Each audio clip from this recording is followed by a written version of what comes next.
Ayan, andito po tayo ngayon sa frontage ng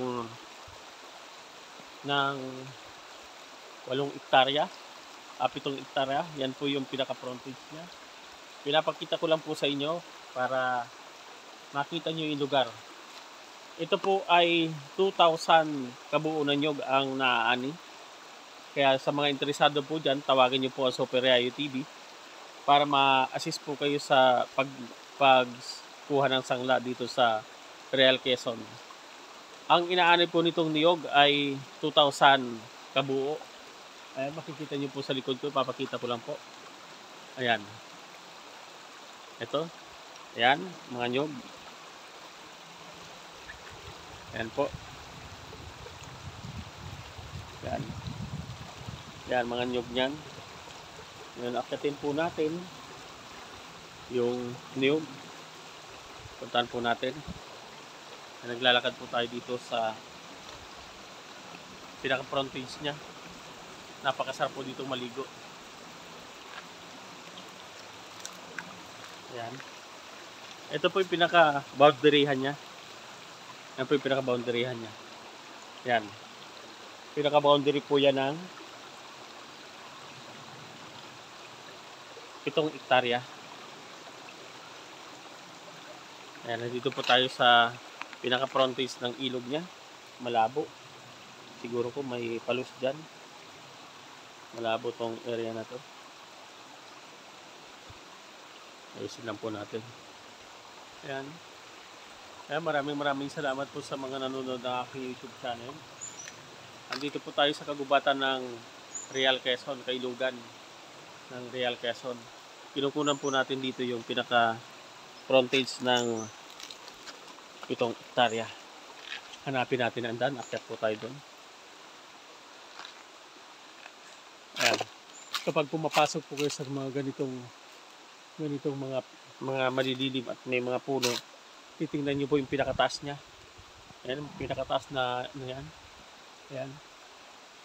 Yung mga taas ng puno kasi minsan may nakabitin pong ahas dyan. Kaya kailangan mabilis po kayong tumingin.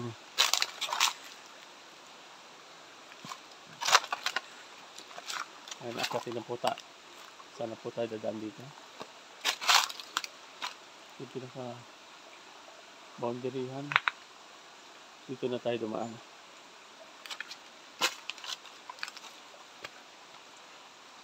Ahonin. May malaking bato. Kailangan dandahan po tayo dito.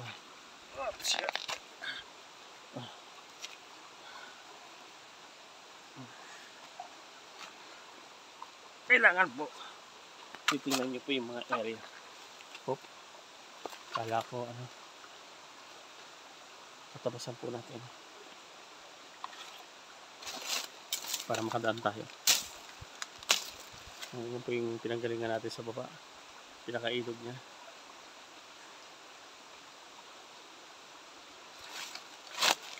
Yaps. Kailangan po pag pumapasok kayo sa kagubatan, kailangan matalas po yung mata nyo, lalo na pagtanghali. Kasi marami pong natutulog ng mga ahas dyan.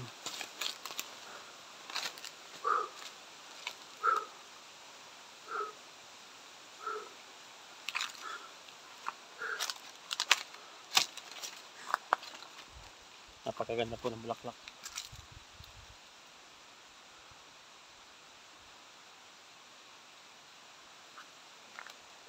Ito po yung pinaka-niyugan niya. Papakita ko lang po sa inyo. Ayan po. Niyugan niya. Yan ang mga bunga. Umani po yan ng 2,000 kabuo na niyug.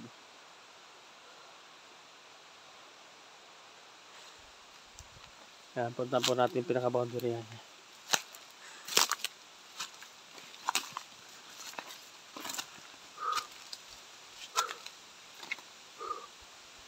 Kailangan pag pupunta po kayo sa kagubatan, mayroon po kayong daladalang ganito para pantabas man lang.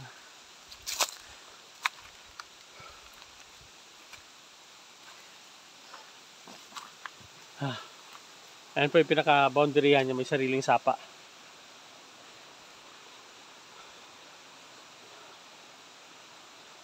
Excuse me po. Ano? Andito na po tayo sa pinaka-sentro ng mga niyugan niya. Ayan po, makikita niyo po sa likod ko ang maniyog. Umaani po ito ng 2,000 peraso. Isakbot po natin itak na kung hindi nakakasakbot.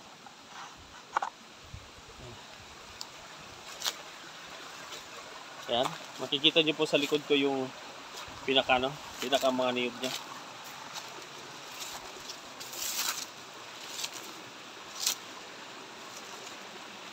$2,000 kabuong niyog po ang naaani dyan.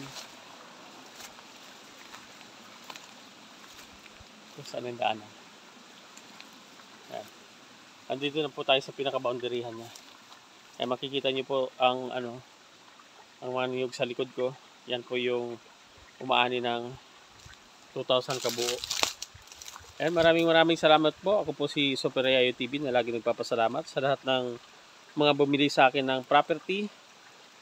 Sa mga property yung bumili po sa akin, maraming salamat po sa tiwala.